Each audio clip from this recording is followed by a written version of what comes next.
Билбейм. Мени жакшы көрүп атат. Ана иштин бүткөн экен да. Кайненеңе жаксаң. Кыз каяк бармак эле.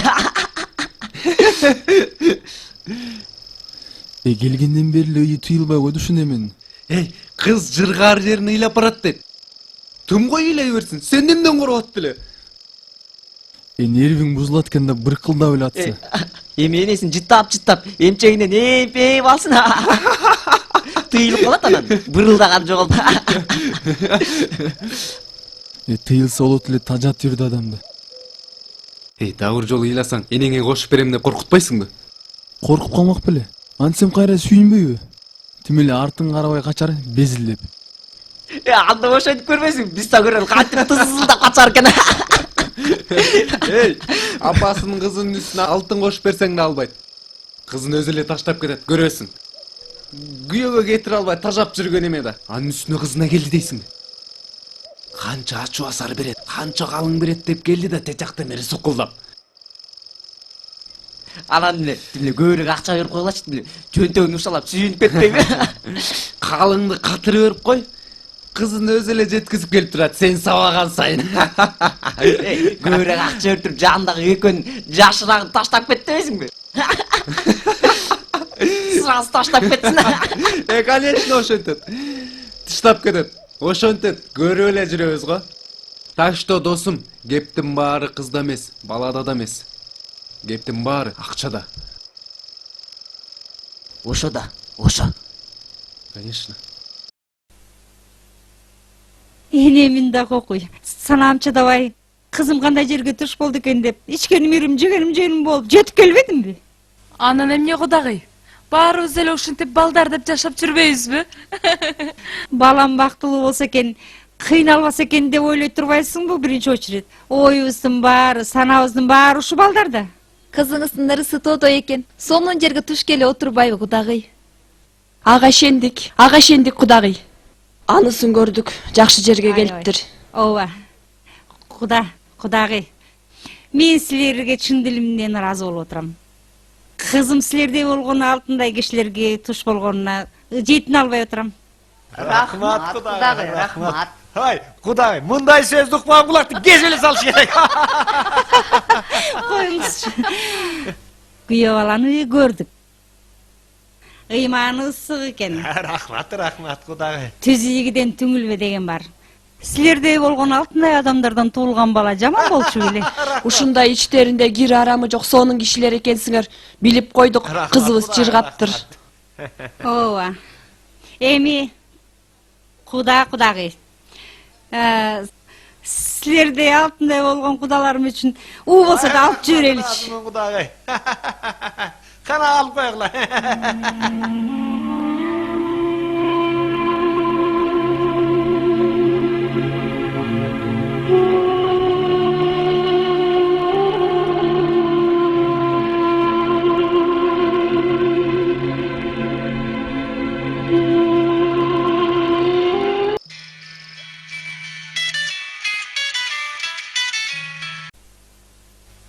Алло, Эмне болду? күтүп атабыз. Дагы элеби? Ооба. Да. Биз кыргыздар андай эч качан өзгөрбөйт болушубуз керек. Эмне үчүн антип айтып атасың? Жөн эле. А силер эмне кылып атасыңар? Биз баары бир күтөбүз. Күткүлө. А балким куткарып калаттырсыңар. Күтүп атабыз. Надежда умирает последний дегендей. Макул.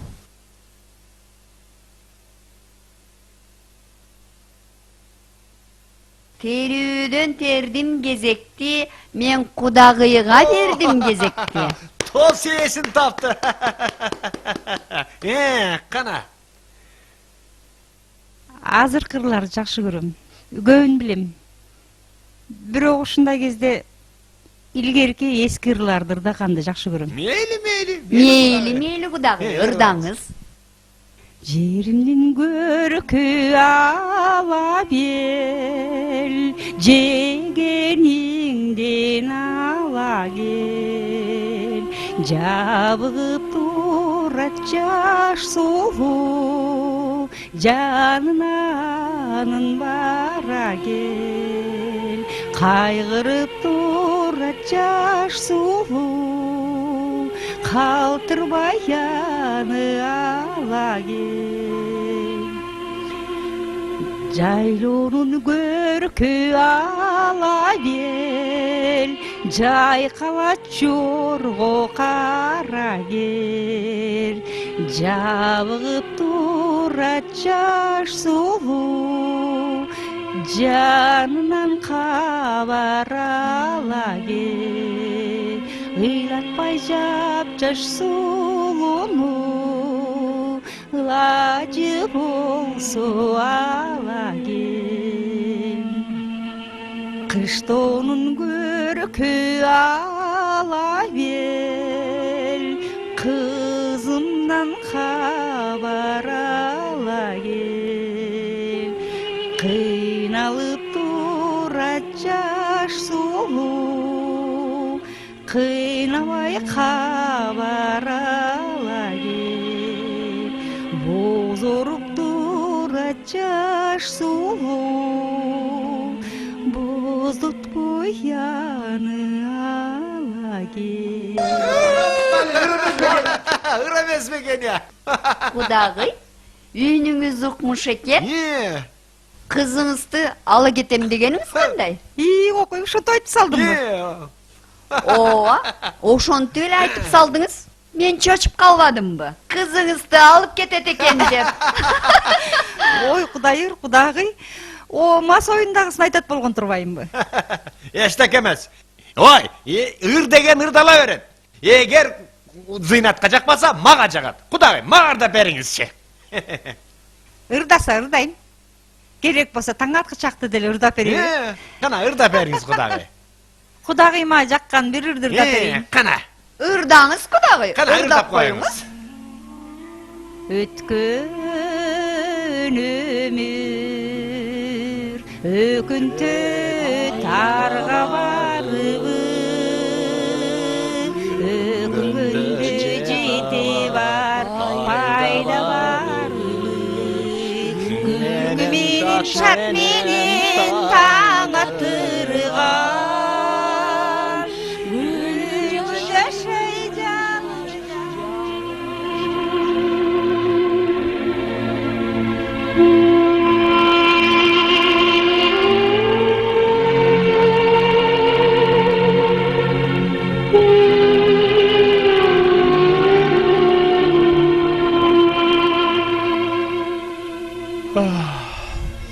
Таң атайын деп калыптыр.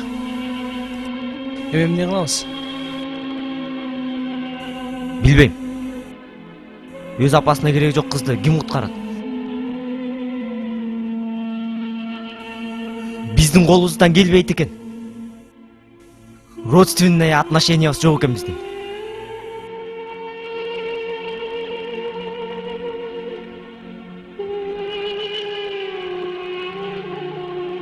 Ёлки-палки, что за маразм, а?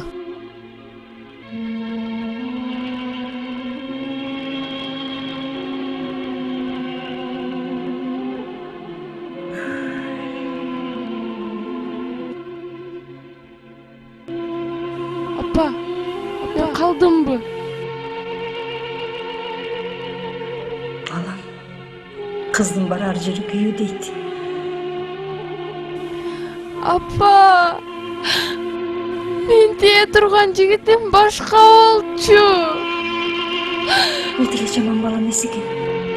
Балам, Менден $2000 артык экен да, мага сенин бактылуу болгонуң артык, балам. Сиз мени бактылуу болсун деп таштап кетип жатасызбы? Буйрук ушундай экен. Өз тагдырыңа балта чаппа. Менин тагдырым силердин алдыңарда оюнчук турбайбы? Кой антип айтпа. Бирөөңөр ала качасыңар, бирөөңөр акчага сатасыңар. Ай, балам, ай. Мындан ары эмне кызым жок деп эсептеп коюңуз. Ал эмне дегениң, балам? Антип ачууга жеңдирбе. Апа, Siz düşünüp atasızbı men emne bolуп atkanımды? Siz men ornuma özüңüzdü koyup көрсөңүz. Sen apаңды туура түшүнчү. Эми бияктагы адамдар курун мойнуна салып суранып атышса, А мен киши эмес бекенмин. Мен сураганым силерге бир тыйын турбайбы. таптап кеткен болбойт балам. Эми улуу кишилер аст үстүмө түшүп суранып атышса, уят да. Уят? А мени $2000 сатып кеткен уят эмеспи? Апаңа антип акарат келтирбей. Апаңдан башка сага эч ким күйбөйт бул жашоодо. Мен эми түшүндүм. Мен эч кимге кереги жок экенмин.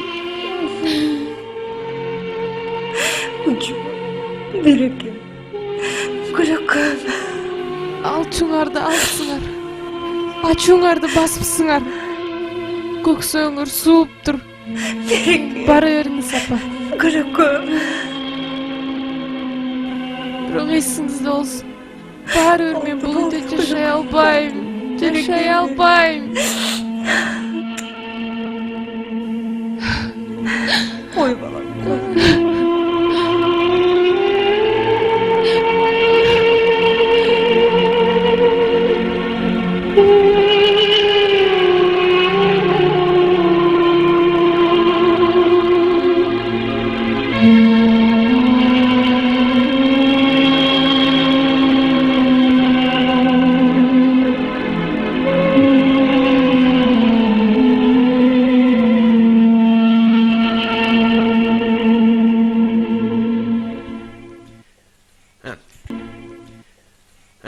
Kana balдар, eşit açıkla.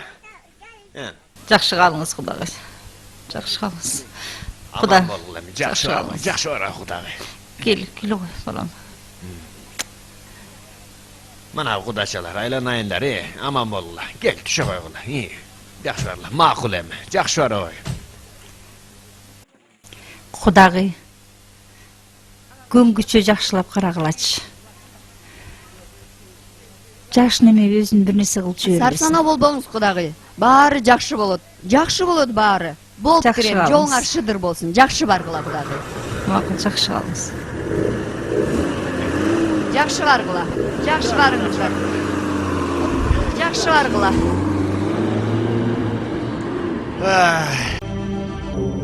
Ушулда акыйкатчылыкпы кызым? Эмне болду эже? Kızımdın göğsüm olğunu 5 yılga geçti sot. 3 yıl oldurat eken de çırat eken.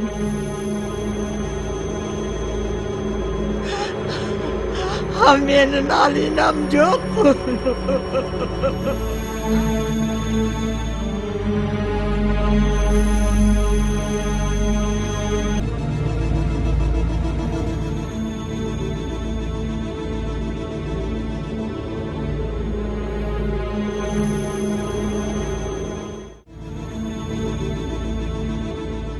Майке, мен карап келейин. Ол мени карап кел.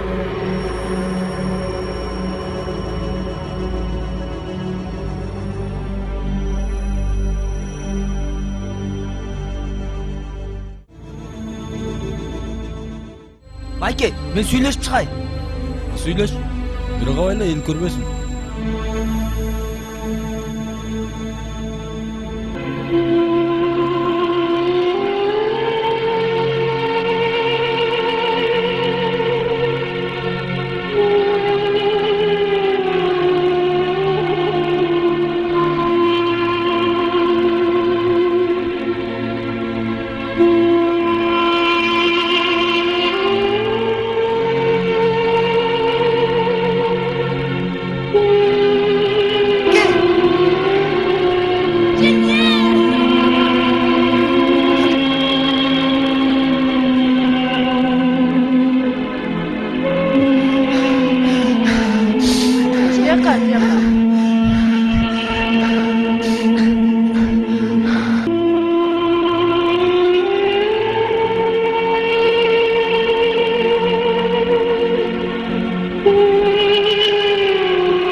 Майке, эмне болду?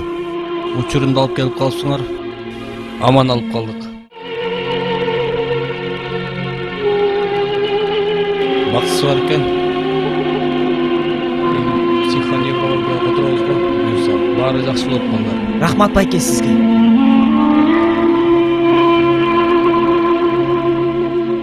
Мага үйлөнөсүңбү? Үйлөнөм. Ата энең эмне дейт? Папам адам өз сүйгөн адамы менен гана жашаш керек дейт. Туура. Адам өз сүйгөн адам менен гана жашаш керек.